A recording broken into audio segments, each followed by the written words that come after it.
Muy buenas tardes, mi nombre es Jean-Paul Tenero Quintanilla. En esta oportunidad nos encontramos con el abogado de nombre Christopher Zárate Firre, quien nos explicará el papel de las autoridades en la comunidad LGTBQ en la sociedad. Muchas gracias por acompañarnos en esta oportunidad. Y bueno, la primera pregunta que tengo es, ¿la normativa de alguna dependencia o institución puede disminuir o restringir los derechos de una persona a partir de su orientación sexual, su identidad de género y o expresión de género? Buenas tardes, gracias por la oportunidad brindada también. Mm, Bueno, en realidad quisiera partir de una premisa que el derecho va en constante evolución y a veces las normas están dadas, pero la forma en la que se aplican nos puede conducir o nos puede dar una apreciación de que estarían restringiendo ciertos derechos. Por ejemplo, hace muy poco, cuando estuvimos en plena cuarentena, hubo una disposición en la que se indicó que los hombres salían un día y las mujeres otro, digamos de manera intercalada. Y dentro del grupo de la comunidad LGTBI hay personas que son transgénero, que no se identifican con el sexo con el que nacieron. Eso quiere decir que Y las personas que no se sintieron identificadas como hombre y mujer se sintieron discriminadas. exacto, porque salían el día que ellos sentían que les correspondía, digamos, una persona de apariencia varón salía el día en el que le tocaba a las mujeres, porque así se sentía, y bueno, vieron restringidos o se vieron, digamos, discriminados de alguna manera porque las autoridades los detenían y hay que recordar que en ese momento incluso se imponían multas económicas. Y bueno, ese es un claro ejemplo de la forma en que la norma puede dar algunos visos de restricción de derechos. Claro, bueno, en ese caso sería un caso de discriminación, claramente, pero ¿a quién podríamos culpar en ese caso? Bueno, más que culpar, porque el ejemplo que te he dado fue en un contexto único, ¿no? En el que nadie había vivido el tema de la pandemia. Pero las normas son emitidas por el Congreso o también por el Poder Ejecutivo como propuesta legislativa. Eso Entonces, quiere decir que ellos no tenían pensado que... no han tenido en consideración porque las leyes tienen alcance general, entonces tuvieron que tener en cuenta este sector de la población también, y no lo hicieron, claramente. Claro. En ese caso, digamos, bueno, si una persona de la comunidad es discriminada, sabemos que ellos pertenecen a la población vulnerable que está amparada por el Ministerio de la Mujer y Población Mm. Vulnerable. ¿Hay leyes netamente que amparan a ellos para que puedan estar protegidos? Bien, partamos del ministerio que más me has indicado, el Ministerio de la Mujer y Poblaciones Vulnerables. Sí, Es el órgano del INE encargado de dirigir y coordinar la gestión de las políticas públicas. Toda entidad administrativa, digamos, este organismo que está adscrito al Poder Ejecutivo, tiene lineamientos o enfoques políticos a través de los cuales va a irradiar todo digamos, su trabajo. Y hasta el momento no veo, no advierto, es fácil de buscar, digamos, dentro del Ministerio de la Mujer, los ejes temáticos en los que se centra esta institución. Está, por ejemplo, el tema del feminicidio que está en boga, digamos, ahora, la trata de personas con fines de explotación, el acoso sexual, el hostigamiento, bueno, las casas de agencia temporal, todos estos lineamientos, como puedes haberme escuchado en este momento, no tratan en ningún momento sobre la comunidad LGTBI. eso quiere decir que no hay ninguna ley que los proteja. Claro, hay pequeñas modificaciones que más adelante te las podré indicar, digamos, conforme vayamos desarrollando el tema, pero una ley especial para este sector, te diría en la actualidad, te respondería con un rotundo no. Una ley así bien desarrollada no existe hasta el momento. Bueno, y en otro caso, digamos que una persona sufre de discriminación, ¿a qué tipo de violaciones de los derechos humanos están expuestas las personas de la comunidad LGTBIQ+? Ujú. Bueno, la violación de los derechos humanos, hay unos principales que sería el de la dignidad, de la discriminación. Pero incluso si nosotros nos ponemos a leer la Declaratoria Universal de Derechos Humanos, uno empieza a leer artículo por artículo y puede ver, puede sentir, puede advertir que, que en cada uno, en cada escenario, se podría estar hablando de una vulneración a la comunidad. Por ejemplo, el primer artículo habla de la igualdad, de la dignidad y los derechos para todas las personas.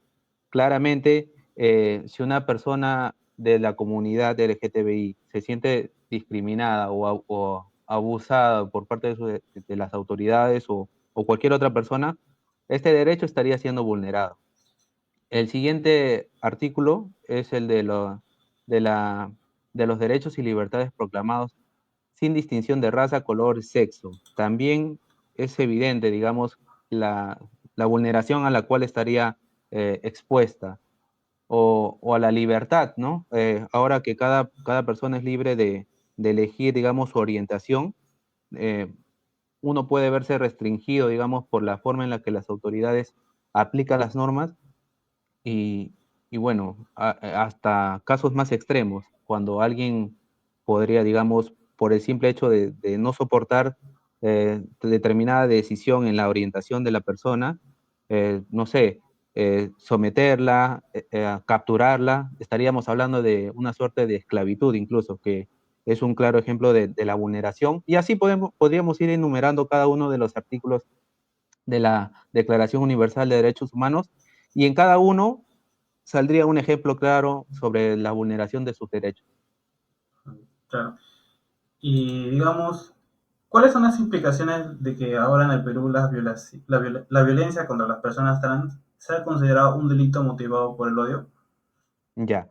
Justamente a eso me refería en una de las primeras preguntas, cuando no existe una norma especial, pero sí se han tratado de hacer pequeñas modificaciones. Esta es una de ellas. En el decreto legislativo 1323 modifica el Código Penal. Antes, el artículo 46 lo consideraba como un delito, digamos, no consideraba a este sector, digamos, el hecho de que una tercera persona sienta odio por una persona en específica de esta comunidad, ahora es un agravante.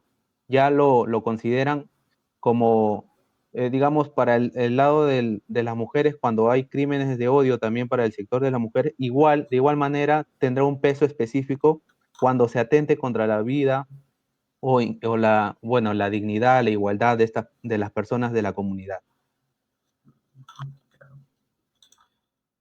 La comunidad LGTB día a día sufre discriminación y muchas veces hasta son agredidos por las propias autoridades. ¿Cómo pueden sentirse protegidos ellos por su constitución si muchas veces las mismas autoridades se burlan de ellos? Y bueno, para agregar, hace creo que no sé cuánto tiempo habrá sido, creo que iban a crear una ley en el Congreso para lo de la comunidad LGTB, si no mal recuerdo, y creo que no fue aceptada. Eso también podríamos tomarlo como algo que no proteja lo de la comunidad. Claro, bueno, partiendo de lo último, el Congreso es el poder del Estado encargado de legislar, de emitir las leyes. Si este es claro, es evidente que no los están tomando en consideración hasta el momento. Eh, Cuando se ha querido, digamos, discutir el trato, el matrimonio igualitario, se ha dejado de lado, se ha encarpetado este proyecto de ley. Y bueno, dirigiéndonos a otras autoridades, cuando hay cualquier clase de delito, una persona cualquiera puede acudir a la policía, puede acudir al serenazgo, puede acudir a la fiscalía, pero eh, también el sector de la comunidad LGTBI no se siente protegida, no se siente escuchada al menos.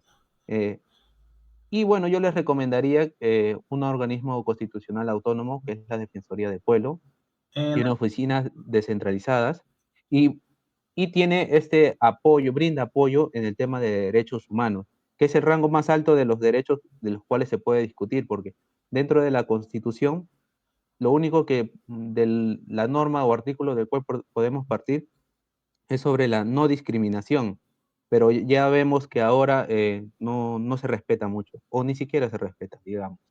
También partiendo de la discriminación que sufre la comunidad, claramente a veces no acuden a las autoridades porque sienten que no les van a escuchar. En el caso de que no reciban una denuncia, digamos, ellos sufrieron discriminación o maltrato de cierta persona, si no reciben su denuncia, ¿a quién podrían acudir? Ya. Es claro, como lo mencioné hace un momento, que no, las autoridades no le toman en cuenta, no le prestan atención. Justamente el Perú ya ha sido sancionado por la Corte Interamericana de Derechos Humanos a raíz de un caso, digamos, emblemático sobre este tema. Es el caso de Azul Rojas Marín. Azul es el nombre ahora de la persona. En su momento era identificado como un varón, un hombre que se sentía gay, y en la actualidad ya ha cambiado el nombre a Azul, claramente como mujer. Esta sentencia es del 2020, 12 de marzo, en el cual la víctima fue detenida de forma arbitraria, ya fue, digamos, si uno lee el caso, se da cuenta de que no hubo ningún motivo para detenerlo. Las autoridades, estuvo involucrado el serenazgo, la policía, indicaban de que solamente, como por decir, uno va a la calle y siempre la policía pide la identificación de las personas, ¿sabes? Claro. En ese momento, supuestamente, le estaban pidiendo su documento de identidad, hasta le rebuscaron sus cosas, todo fue demasiado arbitrario, hasta se llegó a vulnerar su derecho a la, bueno, ya su derecho a la integridad sexual. Fue vulnerado plenamente, digamos, con los instrumentos que utilizan estas autoridades. eh, Esta persona denunció el hecho ante la fiscalía, pero la fiscalía no le prestó atención, o si se hicieron algunas pericias, no se llegó a nada contundente, no se continuaron las investigaciones o la denuncia, porque hasta incluso estábamos hablando de tortura, ¿sí? Y el Código Penal en ese momento, la tortura lo veía como que alguien inflige dolor hacia otra persona, pero para obtener otra cosa. Sin embargo, los hechos expuestos por esta persona no calzaban completamente. Y la Corte ahora ha ordenado modificar esa legislación para que justamente impliquen, digamos, estos casos, digamos, crímenes de odio, podríamos decirlo. También ha ordenado a todas las autoridades que puedan capacitar de una mejor manera sobre estos temas para que no se burlen, incluso partiendo de lo básico, que no se burlen de estas personas, que si los van a escuchar, que los escuchen, digamos, con respeto, partiendo de lo básico, pero sembrando esos cimientos se va a lograr mejorar, digamos, la situación de la que estamos hablando. Para finalizar el tema de la criminalización, también bueno, en el DNI debe ir, no sé, la RENIEC debe poner el nombre que ellos deseen o con la orientación que ellos se identifican.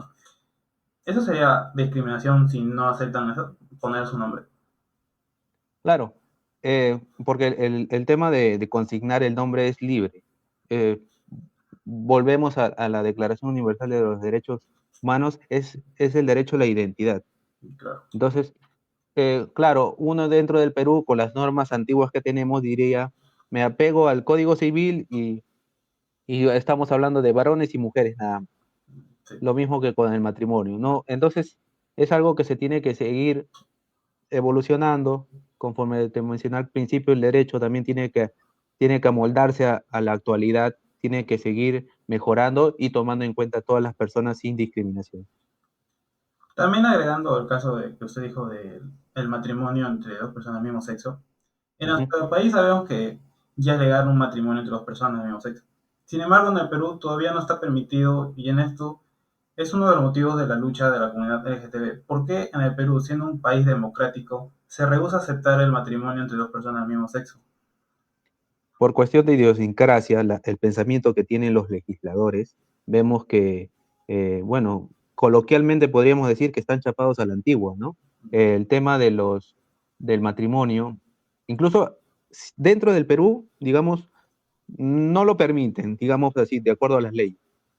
Pero existe otra posibilidad de que, como tú lo has mencionado, fuera del Perú, en otros países, sí se puede dar esta celebración, digamos, del matrimonio igualitario. Una vez que tienes ese contrato, porque viene a ser un contrato también, digamos, para el derecho, uno lo puede traer al Perú y pedir que sea aceptado o reconocido en el país, como un proceso civil cualquiera, digamos. Pero el tema incluso llevándolo por esa vía, lo hacen largo, lo demora. Sí. Uno no obtiene una respuesta oportuna por parte de las autoridades, en este caso judiciales. Y todo, digamos, desde una perspectiva, digamos, de falta de respeto, de discriminación, claramente. En este caso, si usted dice que es como un contrato, ¿sí o no? En este caso, Ujú. si no es aceptado, ¿qué podría hacer esa persona? Al igual que el caso que te mencioné de la persona azul, Sí, azul. uno se siente obligado a acudir a las autoridades, En a la este caso sería, fiscalía, al poder judicial, incluso agotando, porque sí o sí el poder judicial te da una respuesta. Si uno no está de acuerdo, uno apela, continúa a la siguiente instancia. Podría llegar hasta el Tribunal Constitucional y si aún así no nos dan la razón, nos queda la Corte Interamericana de Derechos Humanos, que es un nivel supranacional, eh, que como vemos, al menos ya brinda una mejor tutela que los órganos jurisdiccionales internos. claro. Bueno, acá, bueno, según el artículo 323 del artículo penal, del Código Penal, en el que nos indica por si o mediante terceros discriminar a una o más personas o grupo de personas o incita o promueve en forma pública actos discriminatorios por motivos racial, religioso, sexual, de factor genético, filiación, edad, discapacidad, idioma, identidad étnica, cultural, indumentaria, opinión política o de cualquier índole o condición económica, ¿de qué manera se puede proceder si se llegase a vulnerar este derecho? Bueno, los mecanismos están dados ya desde antes, eh, solamente que ahora tienen que tener en cuenta a la comunidad LGTBI con mayor sustento, digamos. Los casos de discriminación, incluso en el colegio no se denuncian, ¿no? Uno tiene miedo de acusar o de denunciar, en este caso, a la persona que los afecta.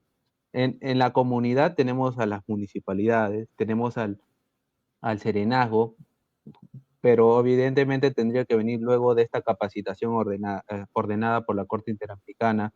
La denuncia factible también ante la comisaría, la fiscalía y lo que te comenté de la Defensoría del Pueblo, que hay oficinas descentralizadas que como órgano constitucional más apegado a los derechos fundamentales o derechos humanos también, podrían brindar una mejor atención para recibir esta denuncia y ser, digamos, parte también de, de este cambio, ¿no? En la forma en la que se tratan estos casos. Agregando de los colegios, ¿debería enseñarse esto? O sea, de lo de orientación de género, porque como yo supe en los libros sabían esto de la comunidad LGTB y los quitaron. ¿Por qué razón? Ya hay un gran sector que no se opone. El tema de la identidad plasmada en los libros sí es controversial. Como te dije, hay que tener en cuenta a todas las personas en general. Ahora, eh, uno puede expresar sus ideas sin afectar, digamos, al resto, ¿no? Ahí es donde se encuentra un punto medio sobre la libertad de opinión, de expresarse. Y, y hay un tema importante en el tema de la educación, justamente porque nosotros no logramos nada si traemos o importamos una ley, digamos. Traemos una ley que funcione en otro país si es que la sociedad no está preparada. Entonces, si uno empieza desde los cimientos, digamos, en este caso desde la educación, igual que con la delincuencia, uno dice, bueno, ahora que la discriminación tiene en cuenta a la comunidad LGTBI como agravante, digamos, si es que está dirigida a este sector, hay una pena mayor, una sanción mayor. Pero, ¿qué hacemos simplemente si reaccionamos y castigamos al que lo hace? Pero no hacemos nada para cambiarlo desde antes. Todo esto se logra a través de la educación. Entonces, si es que esto se empieza a explicar de manera adecuada a todos los chicos, ya cuando sean grandes estarían más asertivos al momento de, si no estás de acuerdo, respetar, digamos, la opinión o la decisión de los demás. En este caso, ¿cómo separaríamos las personas que sí están de acuerdo y las que no están de acuerdo? Bueno, ahora incluso el INEI, el Instituto Nacional de Estadística, hace encuestas anónimas. Uno ni siquiera sabe de eso. Sí. Eh, entonces, por algo se tiene que empezar. es una idea, pues, es un mecanismo que se puede utilizar, pero algo se tiene que hacer ahí, ¿no? Con los mecanismos que se cuentan ahora, digamos, de estadística, de, de trabajo de campo y de cada uno de las autoridades, porque la capacitación no solamente tendría que ir por las autoridades, sino que a ellos como cabeza y luego seguir avanzando hacia la demás población. Claro. Si en la cláusula antidiscriminatoria de alguna ley o norma no se menciona la categoría de orientación sexual o identidad de género, ¿hay obligación de velar por este derecho? Claro, justamente a partir de los derechos, de la Declaración Universal de los Derechos Humanos, ahí está la discriminación, porque a veces uno pide que diga textualmente la palabra, ¿no? O que los consideren, pero si es que hacemos eso, digamos, eh, nosotros mismos estaríamos restringiendo la norma. Ahorita como que la norma es expresa, es abierta, la discriminación en cualquier ámbito, bajo cualquier modalidad. Entonces, ahí eso es lo que permite hacer una interpretación válida, pero al fin y al cabo es una forma de tomar en cuenta la norma y aplicarla a cada caso que se presente, porque si no, también podríamos caer en el absurdo de pedir una norma específica por cada situación que pase. Claro. Entonces nos vamos a llenar de leyes y al final uno ni siquiera va a poder aplicarla correctamente. Entonces, me parece que ahora, como está, digamos, partiendo de la jerarquía de las normas, podría aplicarse la cláusula antidiscriminatoria para este sector que también necesita ser protegido. Y bueno, ¿por qué se debería capacitar en materia de derechos humanos y diversidad sexual a un funcionario encargado de cumplir la ley? Bueno, justamente ahora no tenemos. La sentencia que te comenté hace un momento es del 2020 e incluso dentro de esa sentencia, el plazo que le otorgaron era de 2 años para tratar de implementar algunos protocolos.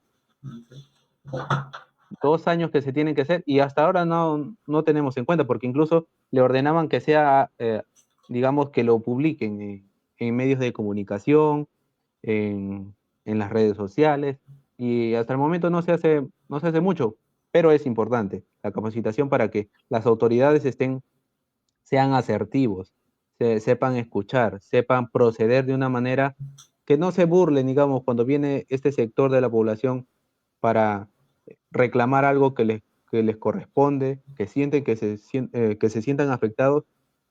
Entonces, de esa forma, poder tramitar correctamente sus denuncias y que no caigan digamos, en bolsa vacía, bolsa hueca. Claro. Y para finalizar, ¿qué protocolos existen para aplicar criterios de actuación en materia de justicia a las personas LGTBQ+? Ya, los protocolos justamente no están todavía. Estamos hablando digamos, sobre, sobre teoría hasta el momento, porque la Corte Interamericana le ordenó al Estado peruano aplicar, crear protocolos, pero hasta el momento no hay. Por eso es que justamente la comunidad LGTBI sigue reclamando porque no cuenta, te siente y es perceptible que no existe un camino, un mecanismo ya claro por el cual se puedan dirigir. Pero eso quiere decir que en otros países ya hay protocolos. Claro, pero hablando del Perú, digamos, no, Claro. estamos muy retrasados todavía. Quiere decir que estamos de mente muy cerrada. Exactamente. Y bueno, por último, ¿qué consejo ustedes le darían a los de la comunidad LGTB o de qué manera usted podría ayudarlos? ¿No? Bueno, el tema del consejo, a veces es bueno seguir, no desistir, porque incluso cuando uno se siente afectado, tiene miedo de denunciar. Exacto. Uno ve que las autoridades no le van a hacer caso, pero uno tiene que insistir, ¿no? El que persevera a veces alcanza, a veces digo porque muchas veces se ha mostrado de que no, las autoridades dan la espalda, pero siempre va a haber una autoridad o alguien que le importe verdaderamente toda la población, sin distinción alguna. Entonces, se puede dar un caso emblemático como el que ya sucedió y nos abra más las puertas, ¿no? Más las ideas sobre la forma en la que se trata o en el momento, o en la actualidad, la forma tan despreciable, digamos, en algunos casos en los que se trata este sector y es por eso que necesitan ser escuchados también. Bueno, muchas gracias por acompañarnos en este momento y gracias por también explicarnos cómo podemos afrontar este problema de la discriminación en la comunidad LGTB. Bueno, será para otro momento más declaraciones, pero muchas ¿Sí? gracias por ayudarnos. Igualmente, saludos. Igualmente, gracias.